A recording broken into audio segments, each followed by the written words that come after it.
Friends, అఖిలాండ కోటి బ్రహ్మాండ నాయకుడు, కోట్లాది మంది హిందువులకు ఆరాధ్య దైవం వెంకటేశ్వర స్వామి. వెంకటేశ్వర స్వామికి నిత్యం లక్షలాది మంది భక్తులు హుండీలో కానుకలు సమర్పిస్తుంటారు. ఆ కానుకల్లో బంగారు ఉంటుంది, డబ్బు ఉంటుంది, నోట్లు ఉంటుంది, కాయిన్లు ఉంటుంది, వెండి ఉంటుంది, వజ్రం ఉంటుంది. అయ్యా జగన్మోహన్ రెడ్డి గారు, వెంకటేశ్వర స్వామి హుండీకి ఒక ప్రత్యేకత ఉంది. నిలువు దోపిడీ కూడా వెంకటేశ్వర స్వామికి సమర్పిస్తారు. నిలువు దోపిడీ అంటే నీ మరి నీవు దాచుకునేది కాదు. నిలువు దోపిడీ అంటే ఆ సమయంలో ఆ మాతృమూర్తి ఏదైనా స్వామివారికి అంకిత భావంతో మొక్కుంటే తన ఒంటి మీద ఉన్నటువంటి బంగారుతో పాటు మంగళసూత్రాన్ని కూడా స్వామివారి హుండీలో వేసే సాంప్రదాయం తిరుమల తిరుపతి దేవస్థానంలో ఉంది.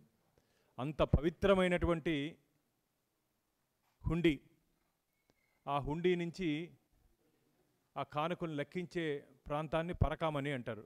నువ్వు ఏ రోజైనా పవిత్రంగా కొండకొచ్చి స్వామివారి పట్ల భక్తి శ్రద్ధలతో వస్తే నీకు ఇవన్నీ అర్థమవుతాయి. ఏదో స్వామివారి వస్త్రాలు ఇవ్వాలి కదా ముఖ్యమంత్రిగా అని చెప్పి వస్తే ఇవన్నీ అర్థం కాదు. జగన్మోహన్ రెడ్డి గారు, నీకు వెంకటేశ్వర స్వామి చరిత్ర నీకు ఇంటికి పంపిస్తా.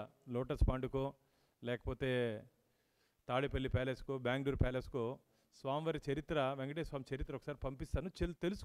తెలుసుకొని మాట్లాడాలి. వారు నేను మాట్లాడిన మాటలు పరకామని గురించి ఒక్కసారి మీడియా మిత్రులకు వినిపించాలనుకుంటున్నా. మిత్రులారా,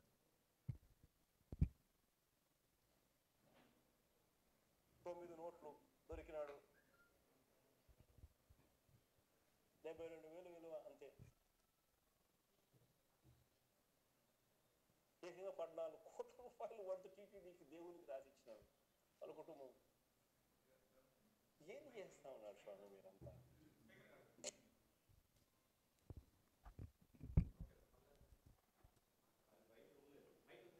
నోట్లు దొరికినాడు, 72,000 విలువ అంతే. ఏకంగా 14 కోట్ల రూపాయలు వద్ద టీటీడీకి దేవునికి రాసిచ్చినాడు వాళ్ళ కుటుంబం. ఏం చేస్తా ఉన్నారు స్వామి మీరంతా?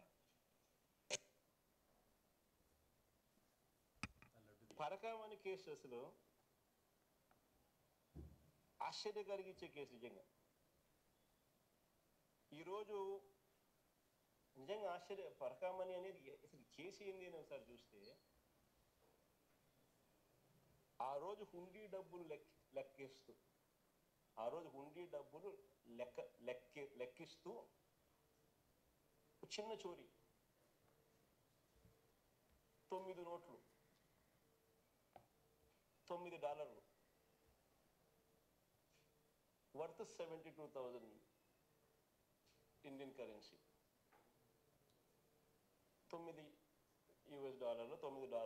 అది చోరీ, లెక్కిస్తూ చోరీ. ఆ దొంగను పట్టుకున్న పోలీస్ అధికారి మరణించేలా చంద్రబాబు వ్యవస్థలను దిగజార్చాడు. ఆశ్చర్యం ఇది. డ్రైవ్ చేస్తా పోతారు. సరే వినండి మీరు అంత.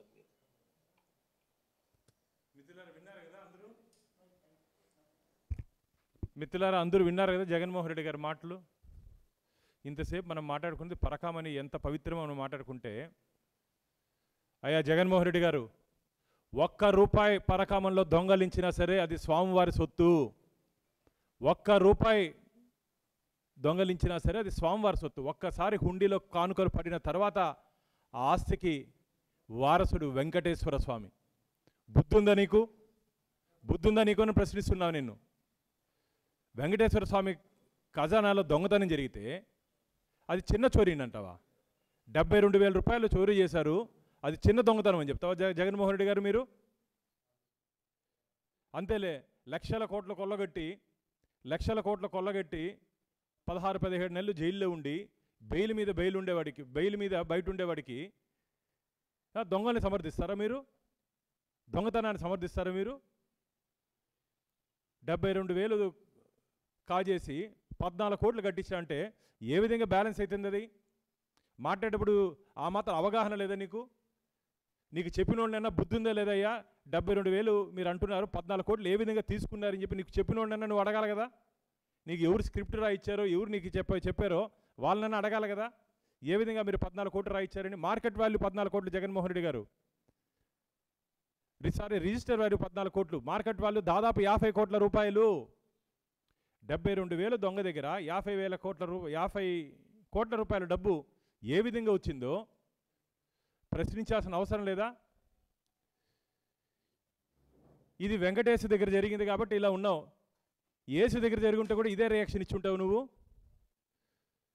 వెంకటేశ్ దగ్గర జరిగింది కాబట్టి నీ భావన ఈ విధంగా ఉంది. అదే మీ యేసు దగ్గర జరుగుంటే కూడా ఇదే విధంగా నీ స్పందన ఉండేదా? కోట్లాది మంది హిందువుల మనోభావాలు దెబ్బతినే విధంగా, బాధపడే విధంగా, గాయపడే విధంగా జగన్మోహన్ రెడ్డి గారు వ్యవహరించారు. నేను మొదటి నుంచి చెప్తున్నా, ఒక హిందూ వ్యతిరేక ప్రభుత్వం 2019 నుంచి 2024 వరకు ఆంధ్రప్రదేశ్లో రాజ్యం వెళ్ళిందనే దానికి నిదర్శనం జగన్మోహన్ రెడ్డి గారి మాటలు.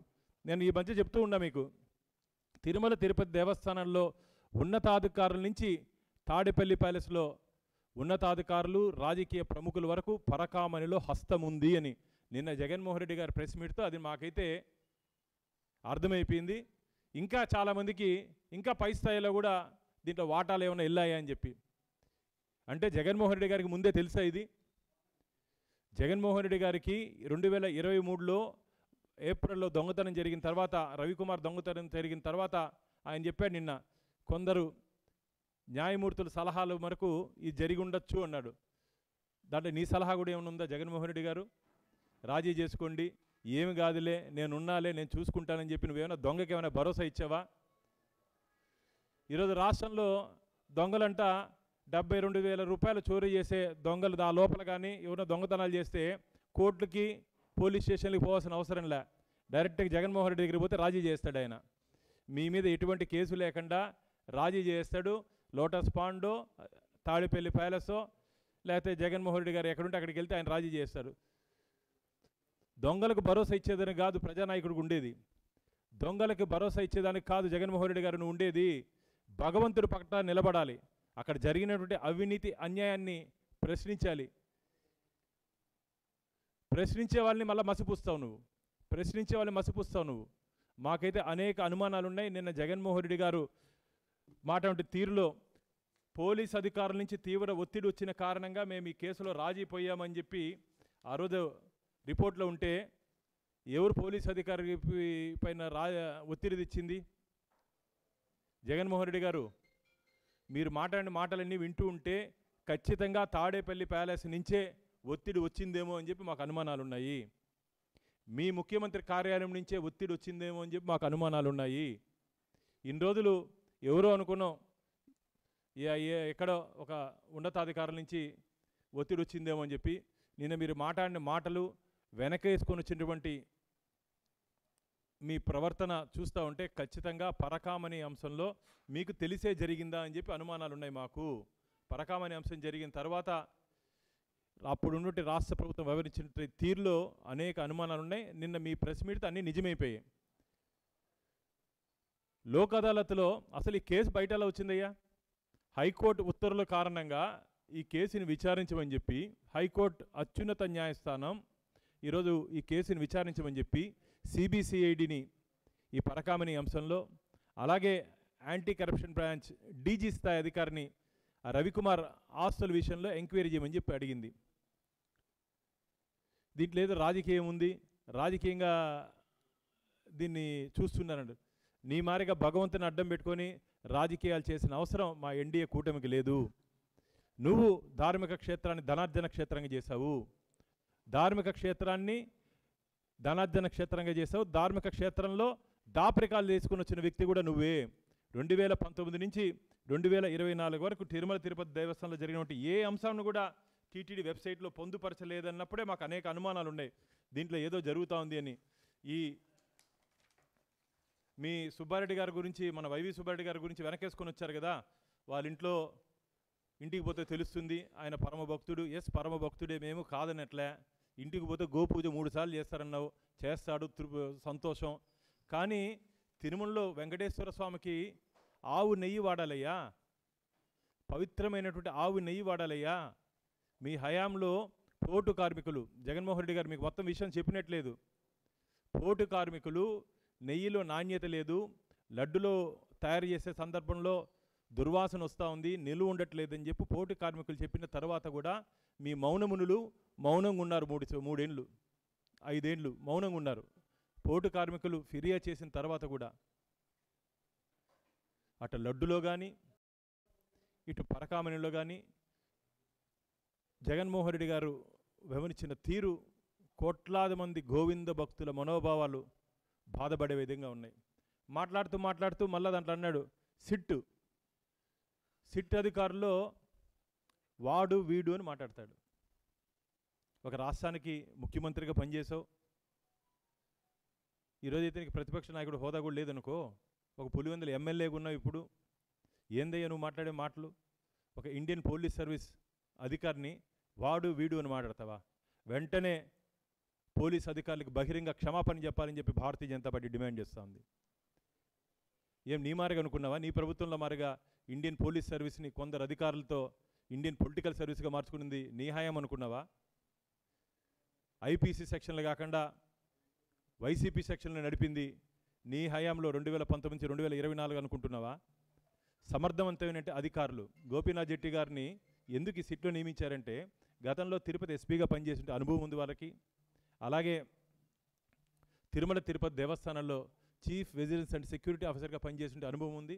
కాబట్టి దాంట్లో వేసుకున్నారు. నువ్వు చెప్పిన వాళ్ళని వేసుకోవాల్సిన అవసరం లేదు జగన్మోహన్ రెడ్డి గారు. సుప్రీంకోర్టు డైరెక్షన్స్తో జరుగుతోంది ఇది. అంటే నీకు న్యాయ వ్యవస్థ మీద కానీ న్యాయస్థానాల మీద కానీ నమ్మకం లేదు. గతంలో న్యాయమూర్తుల పట్ల ఏ విధంగా నీ పార్టీ నాయకులు వ్యవహరించారో అందరికీ తెలుసు జగన్మోహన్ రెడ్డి గారు. నువ్వు నీతులు చెప్పేది, నువ్వు భగవంతుడి గురించి మాట్లాడుతా అంటే దెయ్యాలు వేదాలు వల్లించినట్టుంది. ఇంకోటి మాట్లాడినాడు లడ్డు గురించి, పవిత్రమైన లడ్డు గురించి. మిత్రులారా ఒకసారి అది కూడా నీకు వినిపిస్తాను. పవిత్రమైన లడ్డు గురించి ఏ విధంగా వారు మాట్లాడారో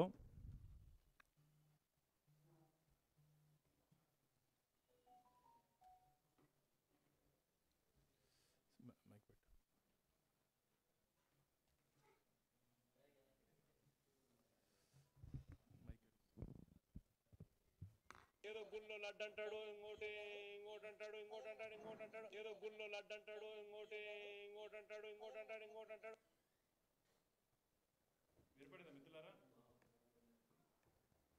ఏదో గుళ్ళో లడ్డు అంటాడు, ఇంకోటి అంటాడు, ఏదో గుళ్ళో లడ్డు అంటాడు, ఇంకోటి అంటాడు. ఏదో గుడి కాదయ్యా, కలియుగ ప్రత్యక్ష దైవం వెంకటేశ్వర స్వామి గుడిది. వెంకటాద్రి సమస్థానం బ్రహ్మాండే నాస్తికించిన వెంకటేశ సమోదేవో నభూతో న భవిష్యతి అంటారు. అంటే వెంకటేశ్వర స్వామితో సరిసమానటువంటి క్షేత్రం కానీ వెంకటేశ్వర స్వామితో సరిసమానటువంటి దేవదేవుడు కానీ ఈ విశ్వంలోనే లేదని చెప్పి మనకు పురాణాలు చెప్తా ఉంది. అలాంటి పుణ్యక్షేత్రంలో లడ్డులో నాణ్యత లేదని చెప్పి ఎంక్వైరీ చేస్తే ఏదో లడ్డు అంటావు. నీకు తెలుసా అసలు జగన్మోహన్ రెడ్డి గారు, కొండకొస్తున్నటువంటి భక్తులు స్వామివారి దర్శనం కాకపోయినప్పటికీ ఆ పవిత్రమైన లడ్డులో స్వామివారి ప్రతిరూపాన్ని చూసుకుంటాం. ఆ లడ్డు ఇంటికి తీసుకుపోయి ఆ లడ్డుని పూజ చేసిన తర్వాత వారితో పాటు చుట్టుపక్కల ఉన్న వారికి ప్రసాదంగా ఇస్తాం. ఆ ప్రసాదాన్ని కూడా అవహేళనగా మారుతుంది. ఏదేదో లడ్డు అంట. వినాశకాలే విపరీత బుద్ధే, పోయే కాలం వచ్చినప్పుడు ఇట్లా మాట్లాడతారంటారు. ఇది మాట్లాడిన తర్వాత పరకామణి అంశం కూడా మాట్లాడారు, 72,000 నీకు తెలుసా జగన్మోహన్ రెడ్డి గారు? ఒకసారి కొండకరా నాతో పాటు. రూపాయి బిళ్ళ కానీ 10 పైసలు బిళ్ళ కానీ కింద పడిపోతే ఆలయం లోపల మిత్రులారు మీరందరూ మనందరూ కొండకి దర్శనానికి వెళ్ళినట్టు వాళ్ళమే. ఎక్కడైనా గుళ్ళో కనపడితే దాన్ని తీసుకుపోయి హుండీలు వేస్తాం. ఆ సాంప్రదాయము.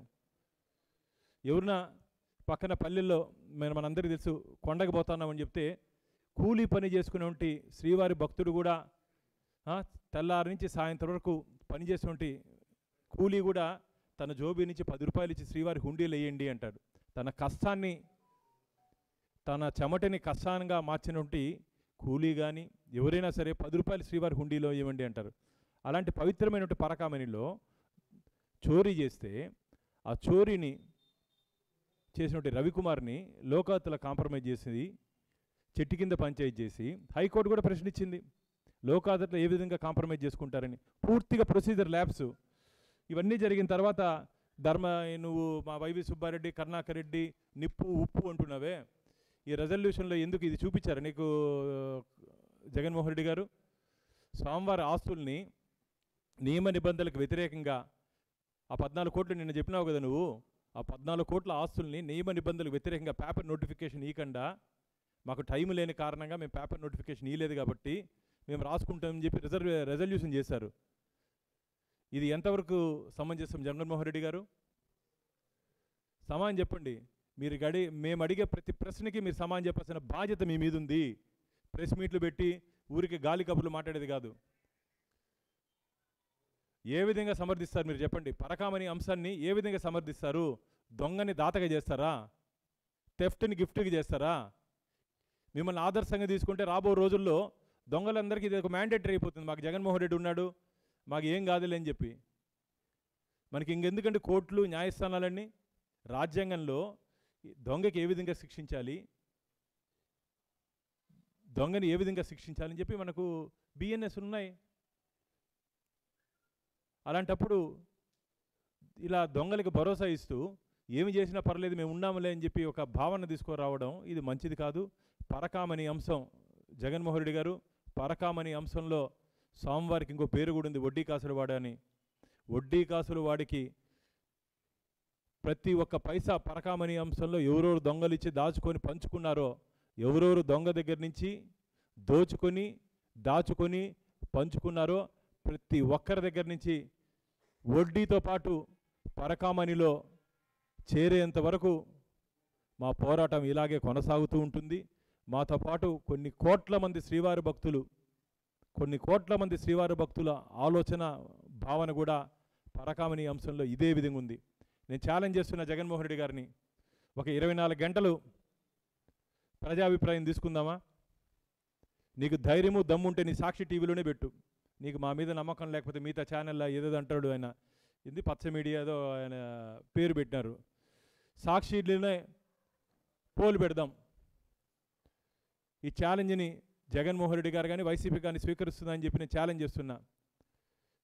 ప్రజాభిప్రాయం, భక్తుల అభిప్రాయం పరకామణి అంశంలో గత ప్రభుత్వం అనుసరించినటువంటి విధానాల మీద పబ్లిక్ ఒపీనియన్కి వెళ్దామా? నీకు ధైర్యం ఉందా? ధైర్యం ఉంటే ఇప్పుడు టైం ఎంత? 11:20, 1 గంటకు మొదలుపెట్టు, రేపు మధ్యాహ్నం 1 గంట వరకు 24 గంటలు నువ్వు మాట్లాడింది కరెక్టా, నీ వైసీపీ నాయకులు మాట్లాడింది కరెక్టా, మేం మాట్లాడింది కరెక్టా? నీకు ధైర్యం ఉంటే సాక్షి టీవీలోనే పెట్టయ్యా. పరకామణి అంశంలో, కల్తీ నెయ్యి అంశంలో భక్తుల అభిప్రాయం మీద పబ్లిక్ ఒపీనియన్ పోయే ధైర్యం నీకుందా?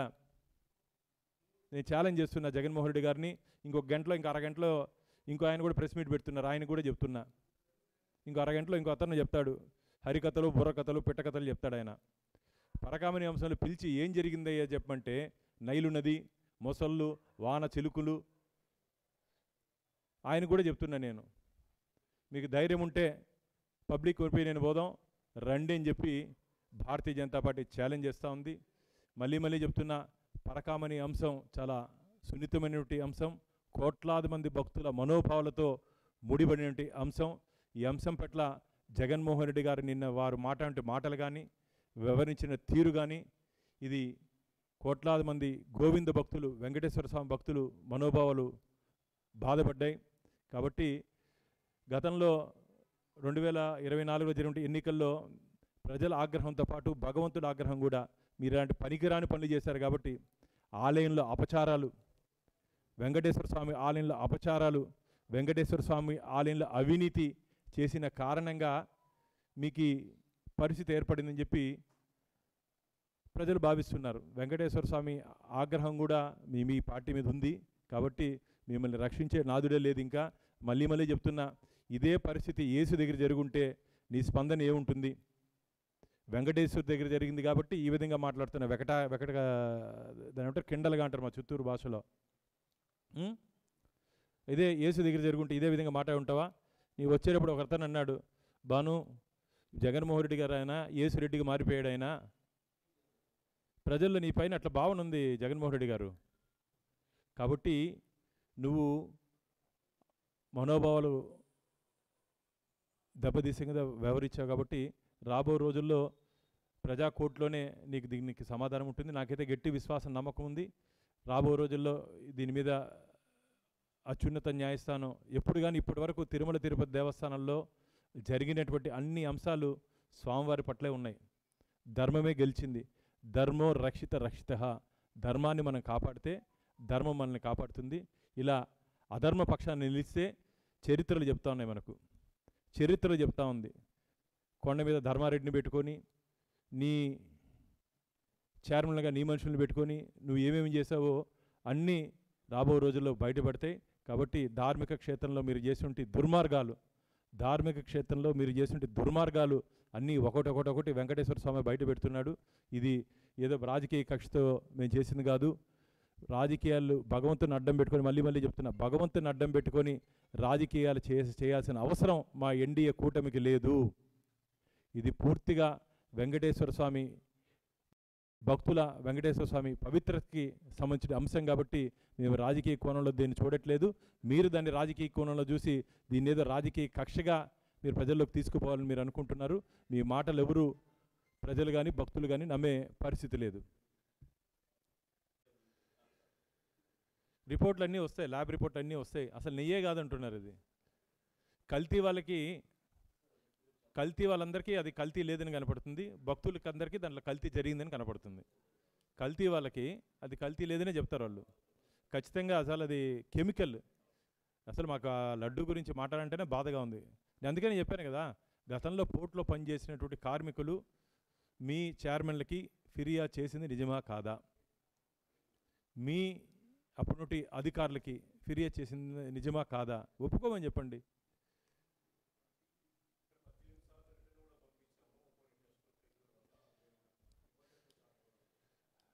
అన్ని అవాస్తవాలు, అబద్ధాలు. ఇప్పుడు పూర్తిగా ఎందుకంటే సుప్రీంకోర్టు డైరెక్షన్స్లో కేసు విచారణ జరుగుతుంది కాబట్టి దాని పూర్తి వివరాలు మనం బయట పెట్టకూడదు. ఇప్పుడు రాబో రోజుల్లో ఖచ్చితంగా సిట్ దీని మీద విచారణ చేస్తూ ఉంది కాబట్టి పూర్తి వివరాలు భక్తుల ముందు తొందరలోనే రాబోతాయి. పూర్తి వివరాలు ఆధారాలతో పాటు.